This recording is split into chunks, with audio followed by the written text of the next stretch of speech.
Ao longo da nossa vida, quase tudo que nós vamos fazer, que nós fazemos, é para construir alguma coisa. Nós estudamos para construir uma boa profissão, para construir uma vida tranquila. Nós adquirimos, nós compramos imóvel para que isso nos dê uma segurança. Casa própria, a gente quer ter a casa própria para não precisar pagar aluguel, isso nos dá uma segurança. Nós queremos guardar um pouco de dinheiro, pelo menos, para a gente ter uma folga e poder fazer algumas coisas na vida, tirar férias, comprar isso, comprar aquilo. Nós vamos guardando as coisas, então nós vamos construindo a nossa vida. Nós também construímos a nossa reputação, a nossa boa fama, né? A pessoa honesta vai construindo a sua boa fama, vai construindo aquilo que é, e ao longo da vida a gente vai fazendo tudo isso. Construir e manter estas coisas é algo que faz parte da nossa vida. Mas a proposta da vida cristã, ela fala de uma coisa diferente. Ela fala do perder a vida. E o que é que significa perder a vida?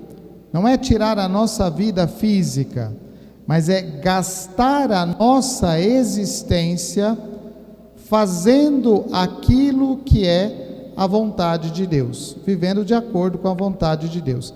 Isso é gastar a nossa vida. Nós continuamos ouvindo o Sermão da Montanha, e este Sermão da Montanha nós começamos a ouvir a semana passada, quando Jesus falava dos bem-aventurados. Bem-aventurados sereis vós quando foreis pobres, quando foreis humildes, quando foreis desprezados.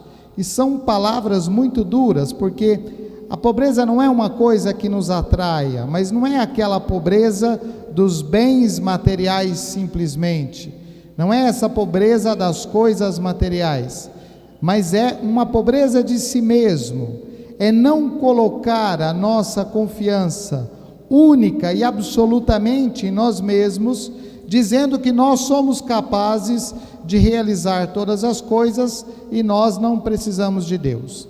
Tem gente que só procura Deus quando as coisas apertam, né? Quando está tudo complicado, quando está doente, quando tem alguma coisa acontecendo, aí corre para a igreja, quer fazer uma novena, quer fazer uma trezena, quer fazer um tríduo, quer fazer uma oração, e sempre nas caixinhas das igrejas tem uma oração ali para as coisas imediatas, rápidas e impossíveis. E a gente quer que o santo, que Deus, faça as coisas assim, de uma hora para outra. Isso não é fé, isso é crendice, isso não serve para nada. Essas orações não servem para nada, porque a experiência de fé, ela nos leva muito adiante destas coisas.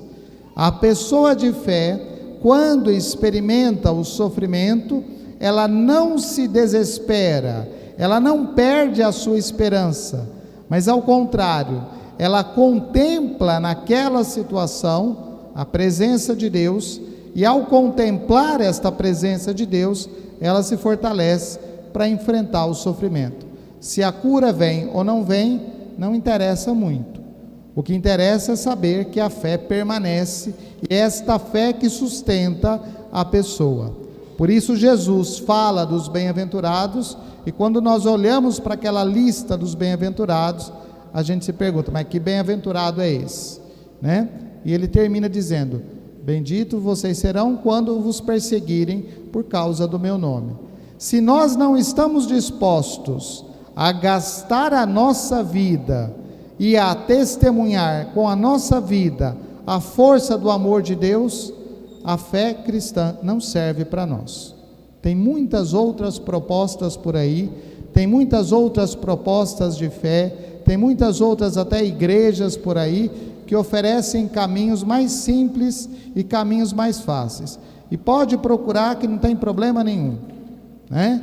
Quem se escandaliza com isso e vai embora é porque nunca de fato teve a experiência de fé em Jesus Cristo, nunca se encontrou com Deus, nunca viveu a sua fé. Então isso é assim, e nós precisamos ser muito claros quando falamos das coisas da fé. Jesus, quando continua neste Sermão da Montanha falando, ele fala do sal e da luz. E ele usa esta imagem do sal e da candeia, ou seja, um tipo de vela, né?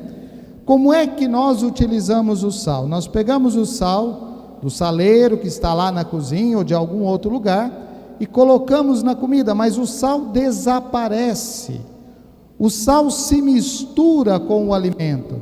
Nós não conseguimos mais ver o sal. E até quando a gente faz um churrasco melhor a gente tempera a carne na hora, não é isso?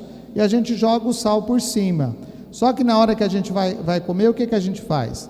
Bate o sal, tira o sal, porque a gente não come as pedrinhas de sal, mas a gente consome a carne que foi salgada.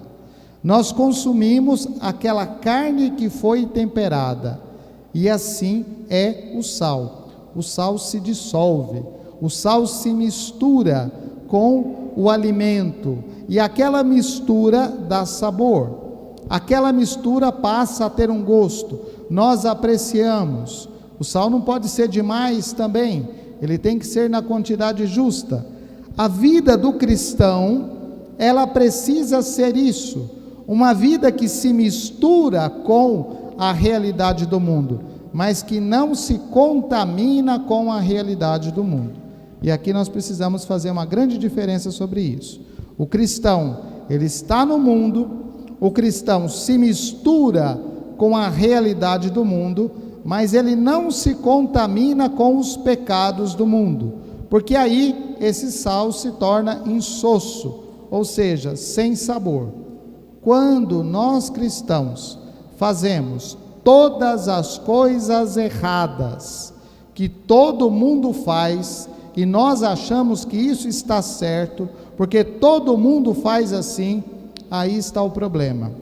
Uma mentira contada muitas vezes não se torna verdade. Um ato corrompido, um ato corrupto, repetido muitas vezes, não se torna um ato bom. Ele continua sendo um vício. E nós precisamos ter clareza dessas coisas. E nós precisamos agir a partir destas coisas. E nós temos que mudar a nossa mentalidade se nós queremos mudança das coisas.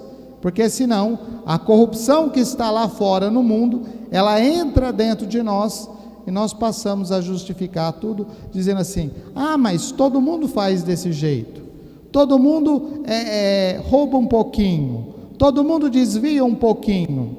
Todo mundo faz isso um pouquinho. Então não tem problema. Tem problema sim.